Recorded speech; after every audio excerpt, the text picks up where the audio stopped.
Hello दोस्तों, स्वागत है आपका मेरे YouTube परिवार में।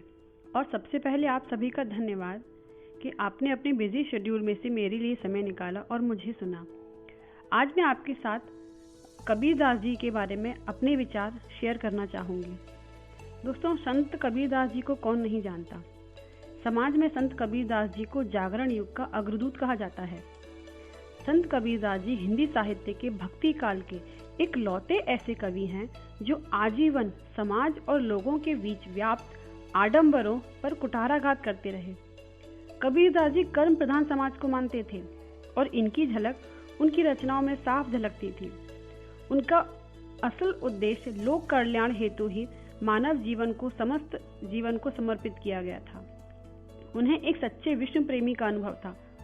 इसीलिए कबीरदास जी ने कभी भी धर्म के बंधन में ना बंधे। वो कबीरदास जी के जन्म और मृत्यु के संबंध में अनेक किंवदंतियां हैं। कबीरदास जी का जन्म लगभग 1398 के ईस्वी उत्तर प्रदेश के लहरतारा काशी में माना जाता है तथा इनकी मृत्यु 1518 के आसपास मगहर उत्तर प्रदेश में माना जाता है। ऐसा माना जाता है कि कबीरदास जी एक हिंदू परिवार की संतान थे, किंतु उनका पालन पोषण एक मुस्लिम फैमिली ने किया था। यही मेन कारण है जिसकी वजह से संत कबीरदास जी में शुरू से ही हिंदू और मुस्लिम दोनों संस्कार देखने को मिलते हैं। कबीरदास जी ने कई रचनाएं लिखी और उनकी रचनाओं में हमें समाज के लिए कुछ ना कुछ सिखाने की विशेष प्रयास किए गए। कबीरदास जी का बचपन एक जुलाहे परिवार में हुआ था और उनकी शिक्षा दीक्षा के बारे में ऐसा कुछ स्पष्ट नहीं है, क्योंकि उनके माता पिता जिन्होंने उनका पालन पोषण किया वे इतने सक्षम नहीं थे कि उनकी शिक्षा दीक्षा करा सकें। तो इसलिए कबीरदास जी ने उनकी शिक्षा का ऐसा कुछ उल्लेख नहीं मिलता, लेकिन फिर भी उन्होंने काफ़ी रचनाएं लिखी। कबीरदास जी का जन्म वनखेड़ी बैरागी की एक कन्या लोई नाम की कन्या से हुआ तथा उससे उनके दो संतानें थी, कमाल और कमाली नाम की। कबीरदास जी ने उनकी गुरु दीक्षा के बारे में माना जाता है कि कबीरदास जी ने गुरु के रूप में रामानंद नाम के संत को चुना।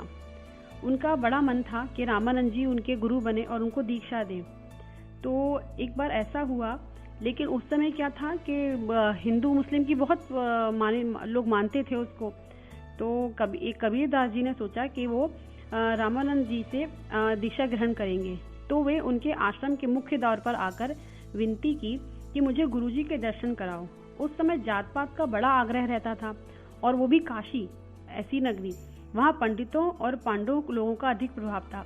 कबीर जी ने देखा कि हर रोज सुबह 3-4 बजे स्वामी रामानंद खड़ाऊ पहनकर टप टप की आवाज करते हुए गंगा में स्नान करने जाते हैं। कबीरदास जी ने गंगा के घाट पर उनके जाने के रास्ते में सब जगह बाड़ कर दी, मतलब रास्ता रोक दिया। सिर्फ एक ही मार्ग खुला रखा और उस मार्ग में सुबह के अंधेरे में कबीरदास जी स्वयं सो गए। गुरु महाराज आए तो अंधेरे के कारण कबीरदास जी के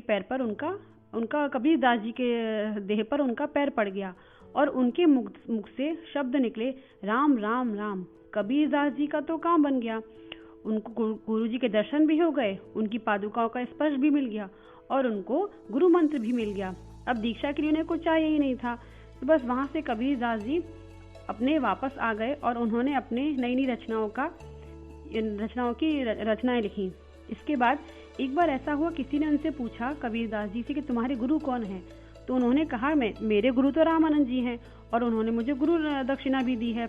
तो जिसने सुना उन्होंने जाके रामानंद जी से कहा कि आपने एक यवन को कैसे गुरु दक्षिणा दे दी? तो स्वामी रामानंद जी वो चौंक गए। उन्होंने कहा ऐसा तो हुआ ही नहीं है, मैंने कभी किसी यवन को दीक्षा नहीं दी। तो फिर उनको बुलाया गया और उनसे पूछा गया कबीरदास जी को बुलाकर कि मैंने तुम्हें कब दीक्षा दी? तब कबीरदास जी ने पूरा वाकया उनको अक्षरश सुना दिया कि कैसे सुबह के समय गंगा के घाट पे उनकी चरण पादुकाओं के लगने से उनको गुरु दीक्षा मिली और गुरु का स्पर्श भी हुआ।